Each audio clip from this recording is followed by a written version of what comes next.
punya suami pengangguran. Mulai hari ini, kamu bukan bagian dari keluarga ini.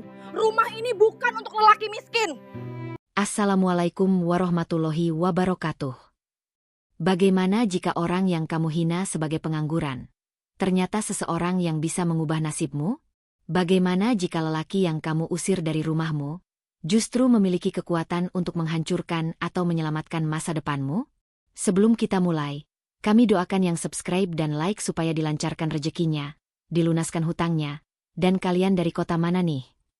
Komen amin di bawah ya. Nama pria itu Reno Pratama. Umurnya baru 29 tahun, tapi wajahnya memancarkan kelelahan seperti lelaki 40 tahun yang sudah kalah berperang dengan hidup. Bukan karena ia lemah. Justru sebaliknya, ia terlalu kuat untuk menunjukkan luka. Pagi itu, udara kompleks perumahan yang biasanya tenang berubah menjadi arena drama yang memancing semua tetangga keluar. Jeritan seorang wanita menggema dari dalam rumah. Keluar, Reno. Keluar dari rumah ini. Pintu depan terbuka keras. Rara, istrinya, muncul dengan rambut acak-acakan dan wajah penuh amarah.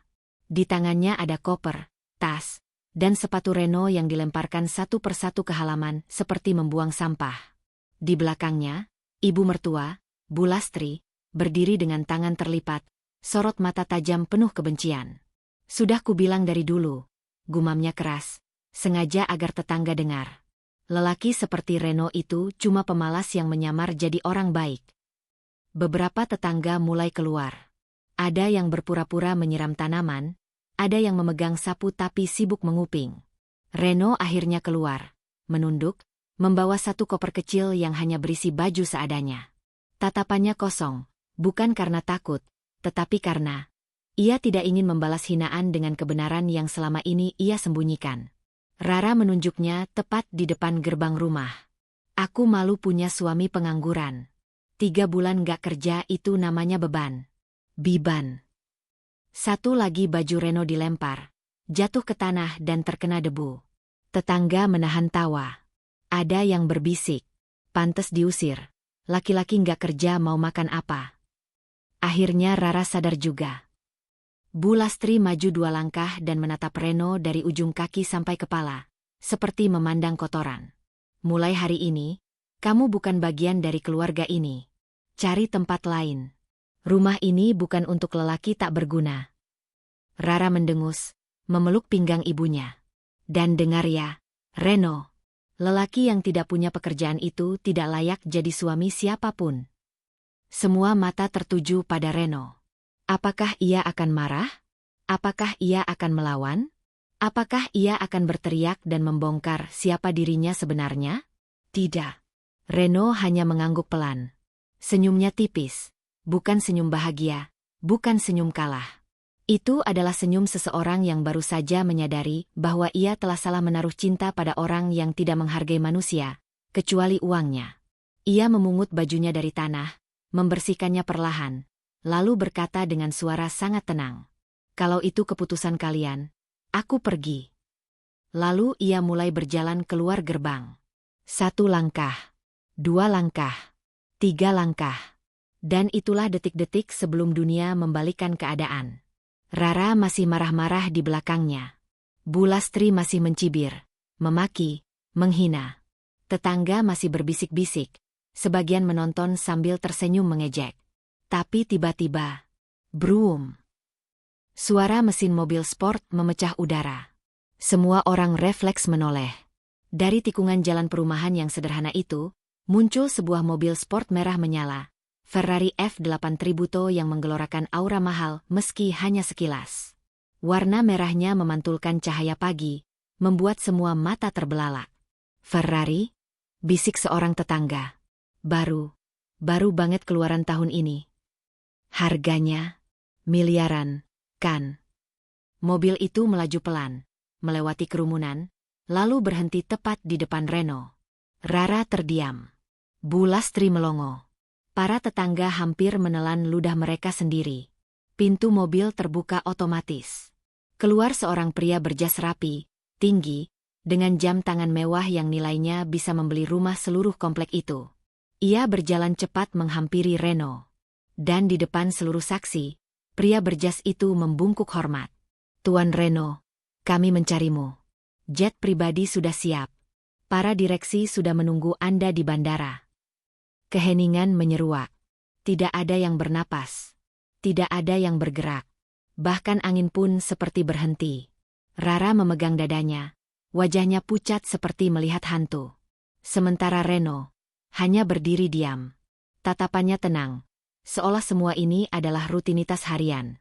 Pria berjas itu menambahkan. Kami mohon Anda hadir.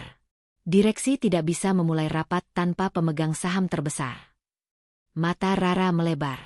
Bu Lastri jatuh terduduk, kehilangan kekuatan.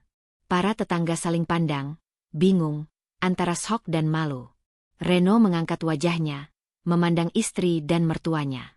Tidak ada dendam di matanya. Tidak ada kemarahan. Hanya ketenangan seorang pria yang tahu harga dirinya jauh lebih tinggi dari penghinaan yang baru ia terima. Pria berjas membuka pintu Ferrari untuk Reno. Kami siap mengantar, Tuan. Sebelum masuk ke mobil, Reno menatap rumah yang baru saja mengusirnya. Diam. Sun. Tapi penuh makna. Dan tanpa satu kata pun. Reno masuk ke dalam Ferrari itu. Pintu tertutup. Mesin meraung. Mobil sport itu melaju, meninggalkan rumah itu, meninggalkan hinaan, dan meninggalkan masa lalu yang tidak pernah layak untuknya. Di belakangnya, Rara teriak panik. Reno, tunggu. Aku nggak bermaksud. Reno. Tapi suara itu tenggelam, kalah oleh mesin Ferrari yang membawa Reno pada dunia yang seharusnya ia pimpin. Dunia yang selama ini ia sembunyikan. Dunia seorang pria yang dianggap pengangguran. Padahal ia adalah raja bisnis internasional yang sedang menyamar menjadi orang biasa. Ferrari merah itu melaju meninggalkan perumahan sederhana. Tapi gema kejadian barusan masih membekas dalam pikiran semua orang. Di dalam mobil, Reno duduk sunyi, memandangi kaca samping. Ia tidak menoleh ke belakang, seolah masa lalu bukan lagi bagian dari dirinya.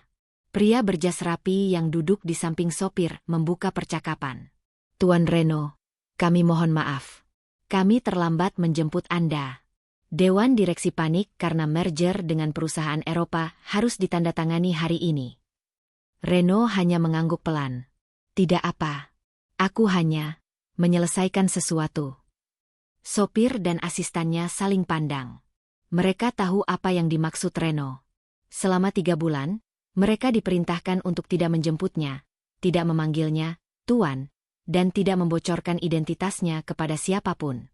Ini adalah permintaan pribadi Reno. Hidup sederhana. Menyamar menjadi orang biasa. Menikmati ketenangan sejenak dari dunia korporat yang penuh intrik. Namun apa yang ia dapatkan lebih buruk dari intrik. Penghinaan dari orang yang seharusnya mencintainya tanpa syarat. Flashback. Alasan sebenarnya Reno menyembunyikan identitas.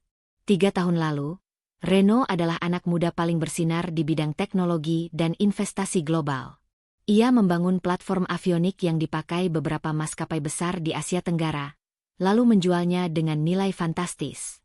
Saat perusahaan Global Aerodynamics Corporation, GAC, menawarkan dirinya menjadi investor utama, Reno menyetujui, tapi dengan syarat. Namanya tidak dipublikasikan. Ia tidak ingin hidup dikejar wartawan, tidak ingin hubungan personalnya dipenuhi pencari keuntungan, dan tidak ingin keluarganya hidup dalam sorotan. Ketika ia bertemu Rara, ia jatuh cinta dengan ketulusannya yang tampak sederhana. Saat itu Rara mengaku tidak peduli harta, yang penting, lelaki yang setia. Reno percaya sepenuhnya, menyembunyikan segalanya. Ia ingin melihat apakah seseorang bisa mencintainya tanpa uang. Namun waktu yang menjawab segalanya.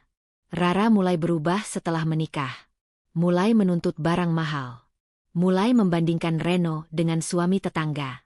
Mulai memanggilnya buruh kecil ketika ekonominya menurun. Dan puncaknya, mengusirnya hari ini. Air mata Reno menetes di dalam hati.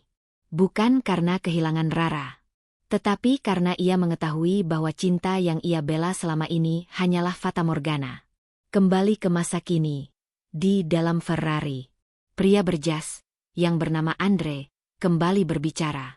Tuan, rapat akan dimulai sesaat setelah Anda tiba. Para direktur dari Tokyo, Hong Kong, London sudah menunggu di konferensi. Reno menutup mata sebentar. Baik. Meskipun tenang, di dalam hatinya masih tersisa luka yang sulit dihapus. Menjadi kaya tidak menjamin bahagia. Menjadi pemimpin tidak menjamin dihormati oleh orang yang seharusnya mencintaimu. Ia menatap jam tangan biasa yang ia beli di toko pinggir jalan. Jam itu tidak berharga bagi orang lain. Tapi baginya, itu pengingat untuk tidak sombong. Andre melirik jam itu dan berkata pelan, "Tuan, Anda punya jam koleksi Patek Philippe yang lebih cocok untuk rapat direksi." Namun Reno menggeleng. "Tidak. Aku ingin tetap seperti ini. Aku ingin ingat dari mana aku berasal." Andre mengangguk pelan. Ia sudah bekerja untuk Reno 5 tahun. Ia tahu betul sifat tuannya. Rendah hati. Tidak suka pamer. Tidak ingin membalas hinaan dengan kemewahan. Tetapi hari ini, Reno disakiti bukan oleh dunia bisnis, melainkan oleh orang yang seharusnya menjaga hatinya. Sebuah luka yang lebih dalam dari kegagalan perusahaan manapun. Di rumah, kekacauan dimulai. Sementara itu, di perumahan, Rara masih terisak, berlari hingga lututnya goyah. Bu Lastri terus menggerutu, mencoba menyalahkan siapa saja selain dirinya. Tetangga-tetangga mulai bergosip. Reno bukan orang biasa itu. Kok bisa Ferrari jemput dia? Tadi katanya jet pribadi menunggu. Pemegang saham terbesar? Ya ampun. Rara memukul-mukul dadanya. Kenapa dia nggak bilang siapa dia sebenarnya? Kenapa? Laki-laki dari rumah sebelah, Pak Seno, berkata pelan. Karena mungkin dia ingin dicintai apa adanya, bukan buat hartanya. Rara terdiam sesaat. Kata-kata itu menusuk jantungnya. Bu Lastri, panik, mencoba menutupi rasa bersalah dengan kemarahan. Sudahlah, pasti itu cuma akting. Mana mungkin Reno kaya? Kalau kaya, ngapain tinggal di sini? Tapi tetangga menjawab, "Bu, Ferrari harga miliaran itu bukan mainan." Sopirnya menghormat pula. Bu Lastri kehilangan argumen. Rara memeluk dirinya sendiri, suaranya bergetar. Kalau dia beneran kaya, aku barusan mengusir masa depanku sendiri.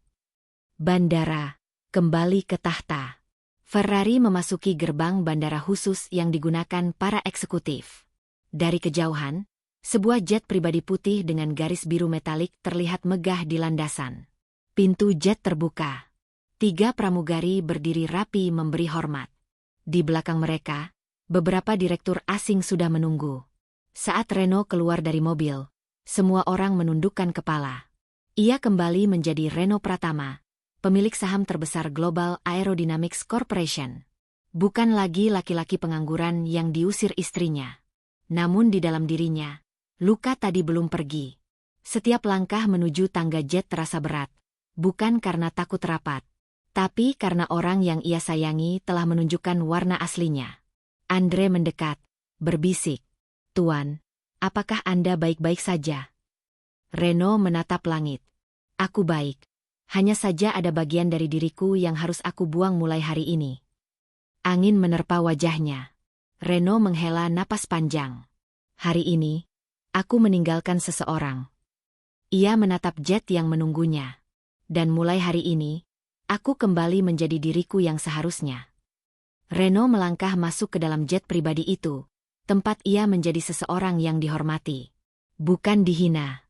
Dan ketika pintu jet menutup, hidup barunya dimulai. Reno menatap langit yang mulai kelabu, seolah cuaca pun mengerti betapa remuknya hati seseorang yang baru saja dicampakkan oleh orang yang ia cintai.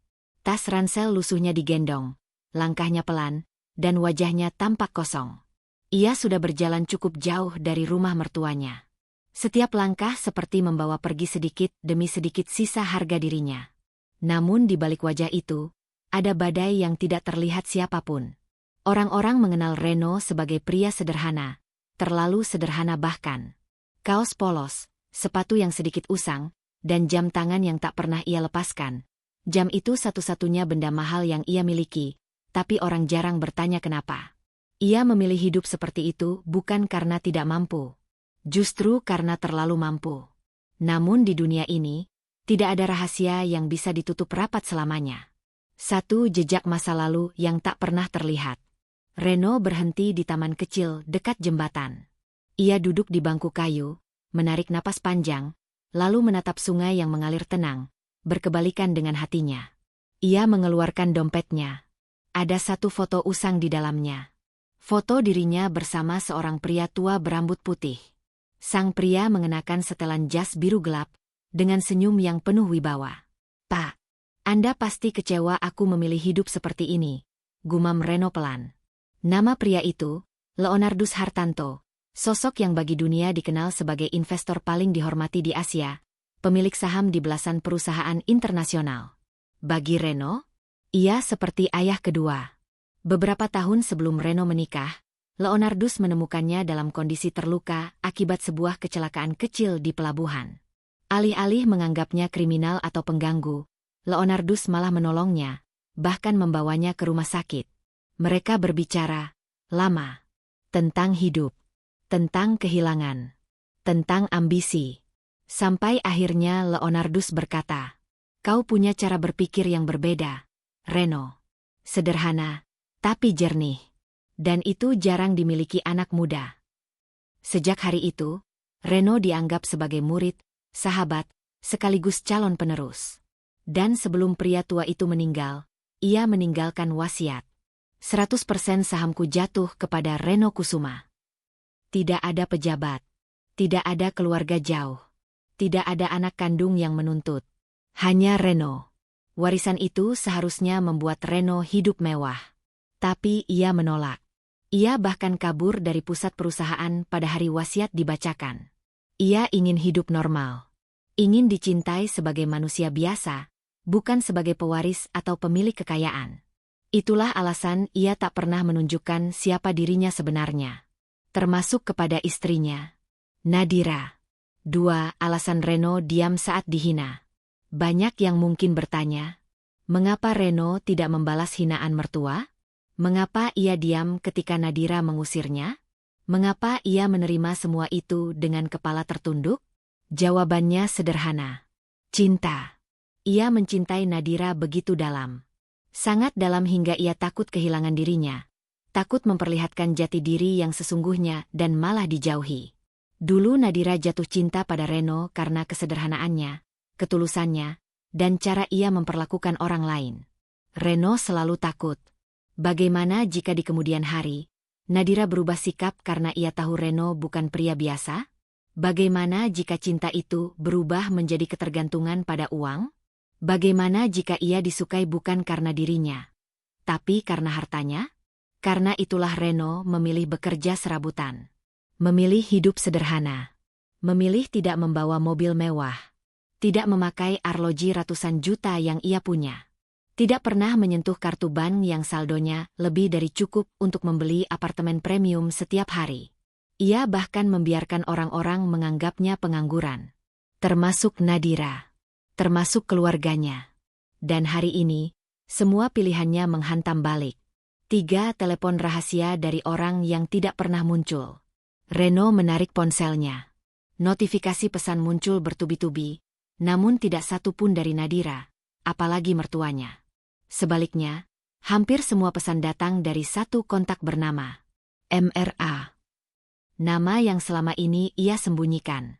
Satu-satunya orang dari dunia lamanya yang masih menghubunginya. Pesan terbaru muncul. MRA. Tuan Reno, rapat darurat akan dimulai dalam 25 menit. Dewan direksi sedang panik karena laporan keuangan mengalami pergerakan tak biasa. Kami butuh tanda tangan Anda. MRA. Jet pribadi sudah disiapkan. Anda harus muncul. Tidak bisa ditunda. Reno memejamkan mata. Ia baru saja diusir seperti sampah, tapi dunia lain, yang selama ini ia jauhi, justru mencarinya. Ia merasa terhimpit antara dua hidup yang selalu ia pisahkan. Namun hari ini, semuanya pecah. Tidak ada lagi batas. Tidak ada lagi penyamaran. 4. Di antara dua kehidupan. Reno berdiri, menatap jam tangannya. jam pemberian Leonardus yang sebenarnya berharga ratusan juta. Sudah waktunya. Ya, gumam Reno. Ia tahu satu hal pasti. Ia tak bisa lagi lari dari warisan itu. Ia tak bisa lagi hidup seolah ia bukan siapa-siapa. Terlalu banyak yang dipertaruhkan. Ia menarik napas panjang. Dan tepat saat itu, dari kejauhan terdengar suara mesin mobil. Reno menoleh. Mobil itu melaju cepat menuju dirinya. Mobil yang sama yang 5 menit lalu berhenti di depan rumah mertuanya. Ferrari merah menyala. Pintu terbuka otomatis. Dari dalam, muncullah pria berjas hitam, Ardian, kepala manajemen perusahaan sekaligus tangan kanan Leonardus. Ardian membungkuk hormat, bukan pura-pura, bukan basa-basi, tapi hormat sungguhan. Tuan Reno, kami tidak bisa mulai tanpa Anda. Dan tepat ketika Reno hendak menjawab, Ardian menatap sekeliling dengan alis tertarik. Apa Anda mengalami sesuatu? Anda terlambat, dan wajah Anda terlihat sangat pucat. Reno menghela napas. Ia belum menjawab. Tapi Ardian bisa menebak ada sesuatu yang besar terjadi. 5. Ketika dunia biasa dan dunia mewah saling bertabrakan. Ardian menatap tas lusuh Reno. Apakah hanya itu barang Anda? Tanyanya heran. Ya, jawab Reno singkat. Ardian tidak bertanya lebih jauh. Ia membuka pintu mobil untuk Reno. Namun saat Reno hendak masuk, seseorang berteriak dari kejauhan, suara yang sangat ia kenali. Reno! Tunggu! Reno membeku. Suara itu, suara yang beberapa jam lalu mengusirnya tanpa ampun. Suara Nadira. Ia berlari sambil terengah-engah, wajahnya pucat, mata membesar melihat Ferrari merah yang terparkir elegan. Di belakangnya, mertuanya ikut berlari, ketakutan, panik. Ardian menatap Reno, menunggu instruksi. Tanpa Reno jawab, Ardian menoleh kepada Nadira dan berkata dengan sopan namun dingin. Maaf, Ibu. Tuan Reno harus segera ke bandara. Jet pribadi menunggu. Nadira tertegun. Matanya gemetar. Bibirnya bergetar. Jet pribadi? Tuan Reno? Ferrari? Siapa sebenarnya suami yang baru saja ia hina habis-habisan itu? Reno menatap Nadira sekilas. Tidak marah. Tidak gusar. Hanya kosong. Dan itulah yang paling menakutkan bagi seorang istri. Kisah Reno mengajarkan bahwa penampilan dan kondisi seseorang tidak pernah menjadi ukuran nilai dirinya. Karena manusia bisa berada dalam titik terendah namun tetap menyimpan potensi luar biasa. Menghina, merendahkan, atau memperlakukan seseorang dengan buruk hanya karena ia sedang terpuruk adalah bentuk kesombongan yang pada akhirnya berbalik menyakitkan bagi pelakunya. Di sisi lain, kerendahan hati, keteguhan hati, dan kesabaran dalam menghadapi perlakuan tidak adil akan membuka jalan menuju kebenaran dan pembuktian diri. Cerita ini menegaskan bahwa harga diri manusia tidak pernah bergantung pada harta, status, atau pekerjaan, melainkan pada sikapnya menghadapi kehidupan dan bagaimana ia memperlakukan sesama.